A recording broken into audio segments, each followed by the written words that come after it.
Machine चला रही है। नहीं इनका है ही ऐसे। मुझे ये गाँव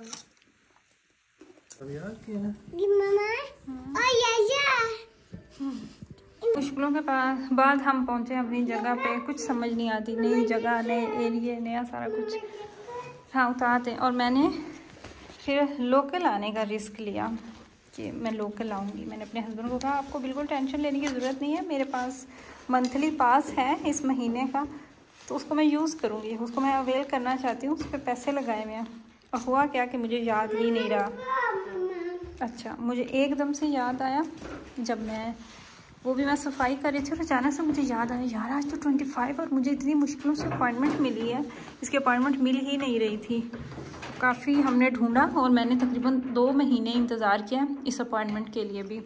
अभी हम यहाँ पे शिफ्ट नहीं हुए थे, पहले ही हमने अपॉइंटमेंट ले ली थी।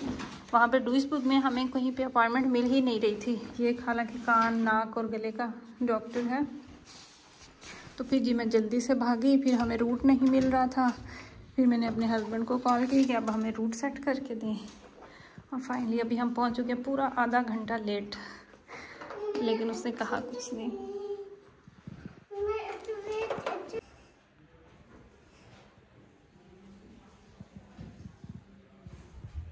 थोड़ी देर इंतज़ार के बाद मेरी जब बारी आई, मुझे नर्स लेके गई, डॉक्टर के रूम में बिठाया और यकीन करें मेरे तो यहाँ पे रोंगटे खड़े हो गए। मैंने ऐसे ऐसे औजार वहाँ पे पड़े हुए देखे, ऐसे ऐसे टूल्स देखे और एक जगह पे थोड़ा सा ब्लड भी लगा हुआ था। नॉर्मली ऐसा होता नहीं है। तो मैं तो अपने हस्बैंड को वहीं पे बैठ के कॉल की मैंने कहा मेरा कहीं कान या फाड़ ही ना दें। कुछ भी नहीं ना मिलता, हम देसी ख़वातीन को तो हम क्या करते हैं, हस्बैंड को कॉल मिला लेती हैं। बस मिस हो गई, अब क्या करें, डर लग रहा है, अब क्या करें, ये देख लिया, अब क्या करें। तो वो मुझे कहते हैं कि तुम्हें परेशान होने की ज़रूरत नहीं, इनके पास हमेशा से ऐसे ही टूल्स होते हैं। हमारे दोनों जो बेटे हैं ना, उन दोनों के हमने कान चेक करवाए थे। और मैं आपको भी कहूँगी, अगर आपके बच्चे सोते हुए खराटे लेते हैं या नहीं भी लेते तो एहतियातन एक दफ़ा बच्चे के कान ज़रूर चेक करवाएं। बच्चों के कान मैले हो जाते हैं रेशा होने की वजह से, या कोई भी वजह हो सकती है। तो उस वजह से भी बच्चों को बार बार खांसी और फ्लू होता है, जो कि जान ही नहीं छोड़ता है। तो मेरे बेटों के दोनों दफ़ा हमने कान चेक करवाए और यही डॉक्टर होता था, कान नाक गला का माहिर अमराज, गला नाक कान का डॉक्टर। खारिश पता नहीं क्यों मुँह से निकल रहा, खारिश का डॉक्टर। खैर, तो फिर जी मुझे कुछ तसल्ली हुई, तो वो हस्बैंड ही लेके जाते थे, मैं तो कभी गई नहीं थी। तो यहाँ पे जी अब अल्लाह अल्लाह करके हमारी बात जी, मेडिसिन हमने ले ली है। डॉक्टर ने कहा सब कुछ हो गया, सब कुछ नॉर्मल है, बस ये दबाना है, ये लिख के दिया, जो कि हमें खुद पे करना होगी। आपका इंश्योरेंस आपकी जो नहीं पे करती, ये चीज़ मुझे नहीं समझ आई। हालांकि मसला तो है, खैर देखते हैं। तो इस तरीके से जो मेडिसिन है वो लेनी है। अभी वापसी का रास्ता लेते हैं।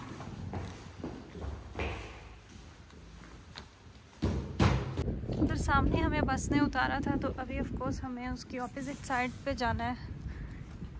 तो उसके लिए ये है मेरे ख्याल से बस स्टैंड। नहीं जी, ये बस स्टैंड नहीं था, आपकी बहन गलत समझी थी। वो स्पीड लिमिट का साइन उन्होंने लगाया हुआ था और मुझे लगा कि इसकी दूसरी तरफ लिखा हुआ है बस। और मज़े की बात आपको बताऊं कि यहाँ पे कोई और था ही नहीं। बुस हल्ट स्टेले कहा जाता है डॉइच में तो बस स्टैंड, तो यहाँ पे कोई और था ही नहीं। फिर हमें वहीं पे जाके मैं रुकी, तो वहाँ पे एक और मदर बैठी हुई थी अपनी बच्ची को लेकर, तो उससे अच्छी गपशप हो गई। फिर टाइम अच्छा पास हो गया, आधा घंटा में वहाँ पे इंतज़ार करना। और जो लोग जर्मनी से नहीं हैं, जो पाकिस्तान से मेरी वीडियो देख रहे हैं, मैं उनको बता दूँ कि यहाँ पे बस अपने स्टैंड पे रुकती है। इधर उधर हाथ देख के रुक जाओ, ऐसे हम उसको रोक नहीं सकते जैसे पाकिस्तान में होता है। दोबारा आके बैठे हुए हैं स्टेशन पे, यहाँ पे हमारी बस आ ही रही है, वापस जाएंगे। ये बस आ गई हमारी X17।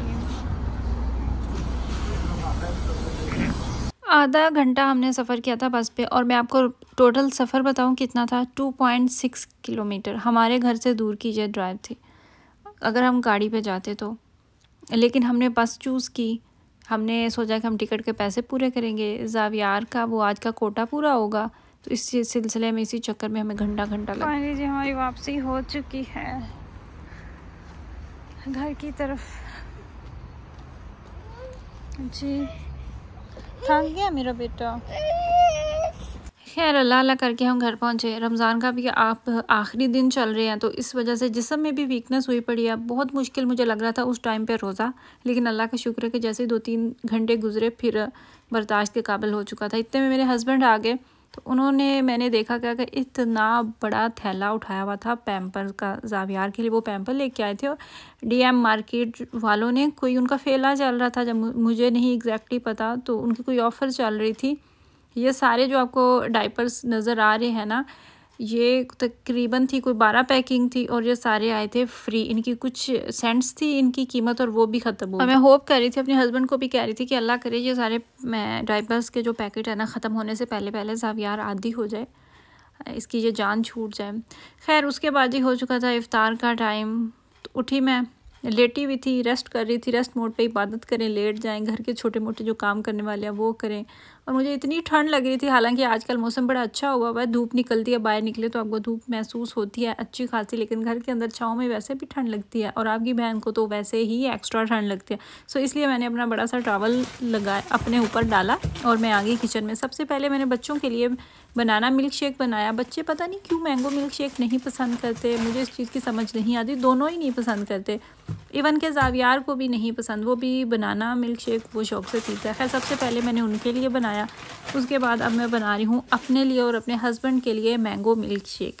इसमें मैं चीनी कम रखती हूँ, थोड़ा सा पानी डालती हूँ और अपनी मर्ज़ी के मुताबिक बनाती हूँ। ज़रा सी भी चीनी ज़्यादा हो जाए तो मुझसे बिल्कुल पी नहीं जाती। हालांकि चाय में मैं मीठा थोड़ा तेज़ पीती हूँ, थोड़ा सा ज़्यादा होता है लेकिन और कहीं पे भी मैं मीठा नहीं बर्दाश्त कर सकती।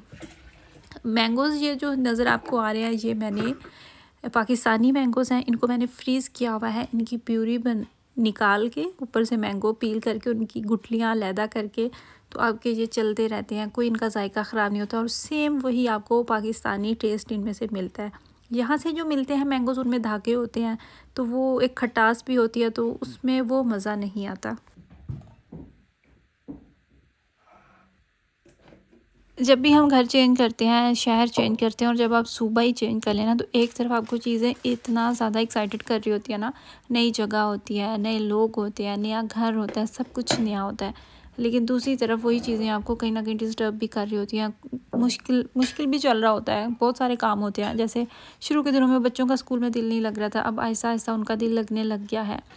इसके बाद फिर और भी काफ़ी इस तरह की ज़्यादा चीज़ें थी जो डिस्टर्ब करती हैं। अब जैसे आज मेरा ही देख लें, थोड़ा सा मुझे सफ़र करना था, लेकिन मुझे कुछ पता नहीं था मैंने किस तरफ जाना है, कौन सी मैंने बस लेनी है। उस वजह से हमारा तकरीबन 2-3 घंटे वेस्ट हो गए। 1 घंटे का काम था घर से लेके वापस आने तक, वहाँ पे भी मुझे इतना इंतज़ार नहीं करना पड़ा। तो वहाँ पे एक दफ़ा मेरा दिल बड़ा घबराया कि किसी चीज़ का कुछ पता ही नहीं है, कौन सी बस कहाँ जा रही है, किधर से कौन सी बस लेनी है। और भी छोटी छोटी सी चीज़ें काफ़ी हैं जो कि डिस्टर्ब करती हैं। एक ये भी वजह है कि यहाँ के रूल्स भी बिल्कुल अलग हैं, मतलब कि पहले जो सूबा था ना, उसकी निस्बत यहाँ पे काफ़ी ज़्यादा चीज़ें चेंज हैं, जो कि मुझे लगता है आहिस्ता आहिस्ता टाइम लगेगा समझने में। लेकिन अल्लाह ताला का शुक्र है, अगर ये तो कुछ भी नहीं है, अगर कंपेयर किया जाए ना तो ज़्यादा चीज़ें पॉजिटिव ही हैं। और मुझे लगता है कि हमें पॉजिटिव ही सोचना चाहिए। शायद रोज़े की हालत में या वैसे भी और कुछ इतना माइंड में चल रहा होता तो छोटी सी बात को लेकर हम बहुत ज़्यादा परेशान हो जाते हैं, शायद ये भी वजह हो सकती है। खैर दही बड़े पूरा महीना हो गया मेरे घर में दही बड़े चल रहे हैं, चना चाट चल रही है। मेरे हस्बैंड बहुत शौक़ से खाते हैं दही बड़े, सो इसलिए साथ में मैंने बना लिए समोसे और 2 पीस मैंने बना लिए फ़िश के, जो कि मुझे खुद ही खाने थे। बच्चों को गोलगप्पे पसंद है, उनके लिए मैंने गोलगप्पे भी साथ में बना लिए। ये रही आज की हमारी इफ्तार टेबल। आई रियली होप कि आपको मेरी वीडियो अच्छी लगी हो। दुआओं में याद रखिएगा। अल्लाह।